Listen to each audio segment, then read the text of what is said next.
শ্বশুরবাড়িতে জোর করে আটকে রাখার অভিযোগ খেজুরির কামারদা গ্রাম পঞ্চায়েতের প্রধানকে সমাজ মাধ্যমে পোস্ট করে বাঁচতে চাওয়ার আর্জি। সেই পোস্ট থেকে মহিলাকে উদ্ধার করেছে খেজুরি থানার পুলিশ।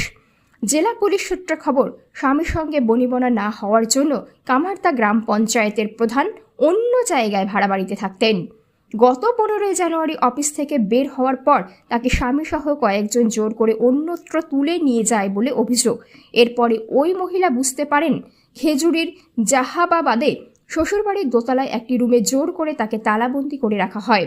আজকে সকালে ফেসবুকে লাইভ করে পুলিশ প্রশাসনের কাছে উদ্ধার করার জন্য তিনি বলেন। বিষয়টি নজরে আসার পর খেজুরি থানার পুলিশ গিয়ে তাকে উদ্ধার করে নিয়ে আসে। দুজনকে আটক করা হলেও স্বামী শ্বশুর এখন পলাতক। তাদের খোঁজে তল্লাশি চালাচ্ছে পুলিশ।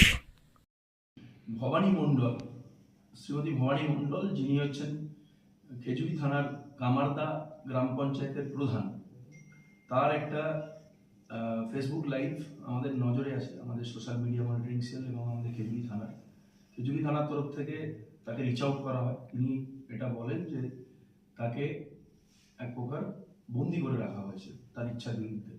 তো ন্যাচারালি খুব তৎপরতার সঙ্গে আমাদের ওসি খেজুরি, সিআই এরা টিম যায় এবং তাকে রেস্কিউ করে নিয়ে আসা হয়। এবং তার লিখিত অভিযোগ, যেটা মূলত তার স্বামী, তার শাশুড়ি এবং তার ননদের বিরুদ্ধে, যে তাকে জোর করে তিনি যখন পঞ্চায়েতের কোনো একটা কাজে এসেছিলেন, ওই কোনো একটা জামিনী মোড় বা কাছাকাছি কোনো একটা জায়গায়, সেখান থেকে তাকে জোর করে নিয়ে এসে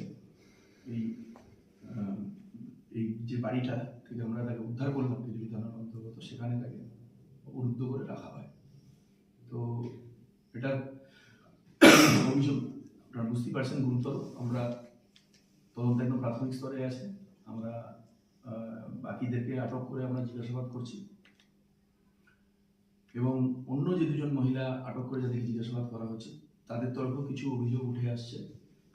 তো সেটাকেও আমরা একই রকমভাবে গুরুত্ব দিয়ে দিই এবং এই তদন্তের ক্ষেত্রে প্রত্যেকটা যে প্রবাবেল অ্যাসপেক্ট আছে সেগুলোকে আমরা খুব ভালোভাবে খতিয়ে দেখব এবং যেটা সত্য আছে সেটাকে উদ্ঘাটন করব এবং যেটা আমাদের আইনানুগ যে ব্যবস্থা আছে সেটা নেওয়া হবে। যারা ল নিজের হাতে নিচ্ছেন বা যারা এক্ষেত্রে ভায়োলেট করেছেন প্রত্যেকের ব্যবস্থা। ধন্যবাদ।